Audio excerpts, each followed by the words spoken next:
Hola maestra y alumnos de Lenguaje, Cultura y Poder. Hoy hablaremos de el lenguaje y conceptos del lenguaje en tres diferentes ramas. Pero antes de iniciar, hablemos del lenguaje en general. Según la REA, lenguaje es la facultad de expresarse y comunicarse a través de un sonido articulado y un sistema de signos, el cual proporciona una mejor comunicación con los demás y con la gente.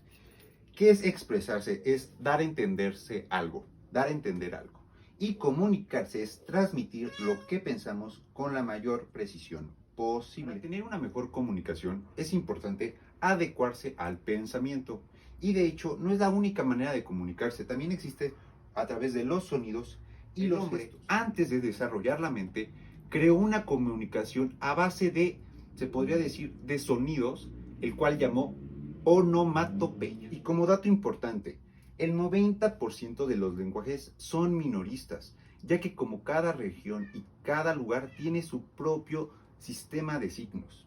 Pero como bien sabemos, hay idiomas más importantes que otros. Por ejemplo, el chino mandarín, el francés, el inglés, el alemán y por supuesto el español y el portugués.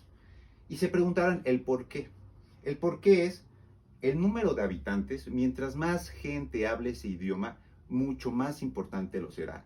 Y la economía del país, porque como bien lo sabemos, las oportunidades y el conocimiento no es igual para todos. No es lo mismo nacer en una región del África o nacer en el centro de Nueva York. Obviamente, al nacer en Nueva York tendrás más oportunidades y más conocimientos, ya que el inglés es un lenguaje muy importante en el planeta.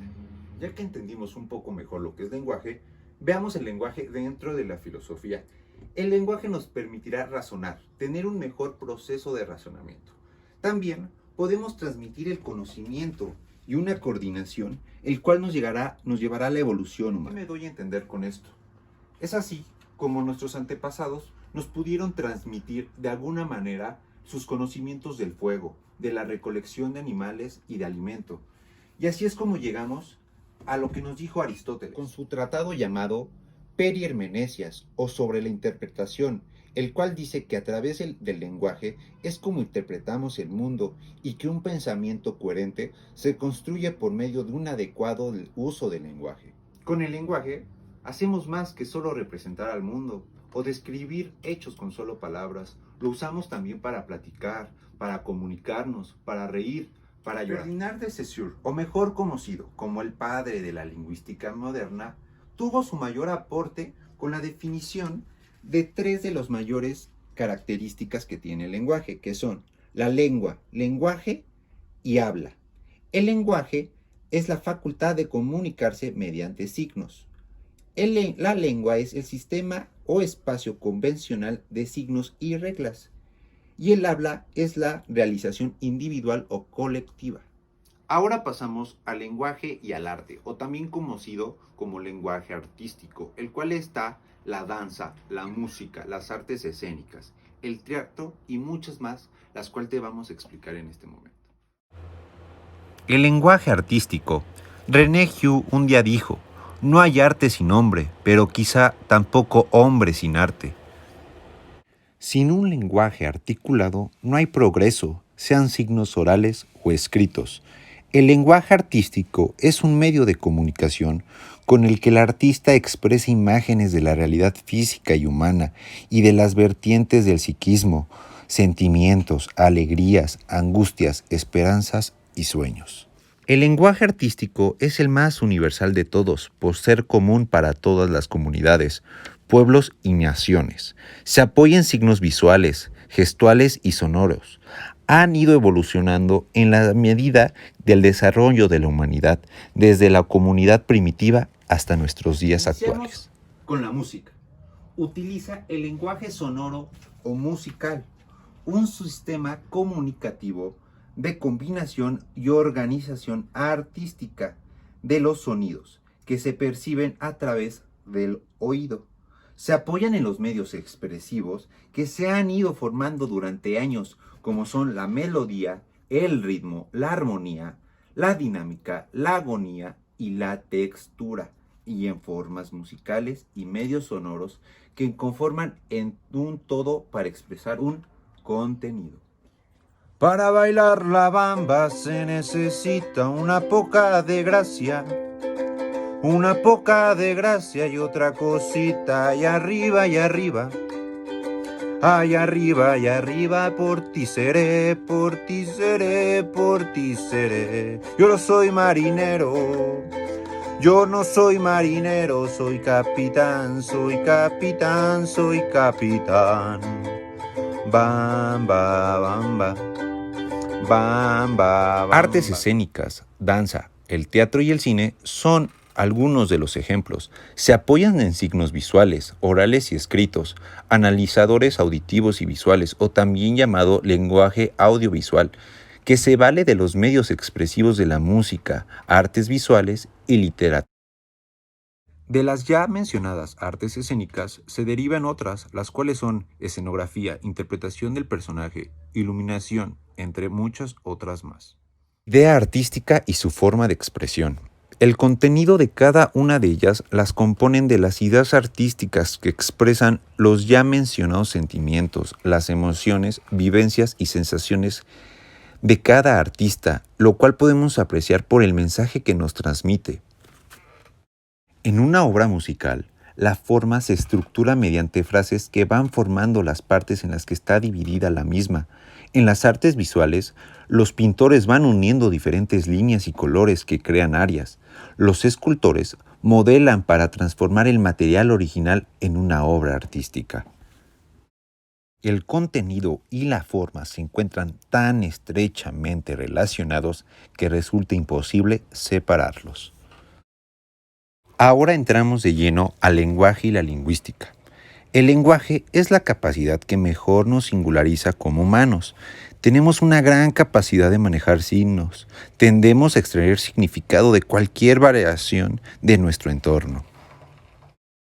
Existen alrededor de 6.000 lenguas habladas en el planeta, cada una de ellas con gran complejidad. Nadie jamás ha descubierto una sociedad que no posee una lengua compleja. Darwin dijo lo siguiente: el hombre posee una tendencia instintiva al hablar, como puede observarse en el balbuceo de los bebés, pero ninguno posee una tendencia instintiva al hacer pan, una cerveza o al escribir. La lingüística estudia cómo funciona el lenguaje en sí, abarca la gramática, fonología, semántica y pragmática. También estudia cómo éste se procesa en tiempo real, como la psicolingüística, la adquisición del lenguaje como en bebés y niños, y la neurolingüística. Y retomemos lo que dijo Darwin, que los niños no tienen tendencia instintiva a escribir, sino que deben aprender por medio de instrucción y educación, y como lo hemos comentado anteriormente, gracias a la coordinación y organización podemos transmitir mensajes que apoyen a las generaciones posteriores. El lenguaje se puede dividir en 3 tópicos: las palabras, los componentes básicos de las oraciones almacenadas en una parte de la memoria a largo plazo que podemos llamar vocabulario o diccionario mental. En segundo lugar, tenemos las normas, o fórmulas o algoritmos que empleamos para ensamblar trozos de lengua hasta llegar a estructuras más complejas del mismo. Se incluye aquí la sintaxis, las reglas que nos permiten juntar palabras hasta conformar frases y oraciones, la morfología y la fonología, y luego de todo este conocimiento del lenguaje debe conectarse al mundo a través de una interfaz. Y como último, tenemos a las interfaces, que nos permiten entender el lenguaje de otros y producir el lenguaje que pueda ser entendido por otros. Todos en algún momento de nuestras vidas hemos memorizado esta asociación inconscientemente entre el sonido de las palabras y el significado. Por ejemplo, la palabra balón no bota, no encesta, no se mueve, pero al decir la palabra balón entendemos a lo que nos referimos. El lenguaje es un milagro, ya que nos permite intercambiar un ilimitado número de ideas utilizando un conjunto infinito de herramientas mentales. El estudio del lenguaje tiene muchas aplicaciones prácticas que incluyen interacción oral, el diagnóstico y tratamiento de desórdenes del lenguaje, la enseñanza de lenguas extranjeras, la interpretación del lenguaje jurídico, político y literario. El lenguaje es la capacidad más distintiva de la humanidad. Es una ventana hacia la naturaleza humana. Es una de las maravillas del mundo natural. A continuación hablaremos de la lingüística y la antropología. Pero al hablar de la antropología y la lingüística tenemos que entender lo que es un signo. Es la unidad lingüística formada por un significante y un significado. Un significado tiene una expresión, un sentido, una referencia. La antropología lingüística estudia la genética y el desenvolvimiento del humano. Estudia al ser humano analizando el lenguaje en el que se comunica, permitiendo así establecer patrones de interacción capaces de revelar una imagen del mundo antes desconocida y descubrir las relaciones que los individuos o seres sociales pueden entablar entre sí. También nos permite observar que el funcionamiento de las lenguas es capaz de construir identidades individuales y colectivas, las cuales generan aportes de formación al respecto de las relaciones de poder, de solidaridad, de dominio o de resistencia, que las personas van construyendo, manteniendo y combinando. Dicho de otro modo, la antropología lingüística presenta el estudio de la lengua como un recurso de la cultura y de la ya hablada práctica cultural. Y para terminar con la lingüística antropológica, sus principales áreas de investigación son cómo se usa el lenguaje, relación entre lenguaje y cultura, y cómo los humanos adquirieron el lenguaje. Dos grandes tipos de lenguaje son el gestal y el gráfico. Y así llegamos al final de este video educativo. Espero haber tocado los temas más importantes acerca del lenguaje en el arte, la filosofía, la antropología y la lingüística. Muchas gracias.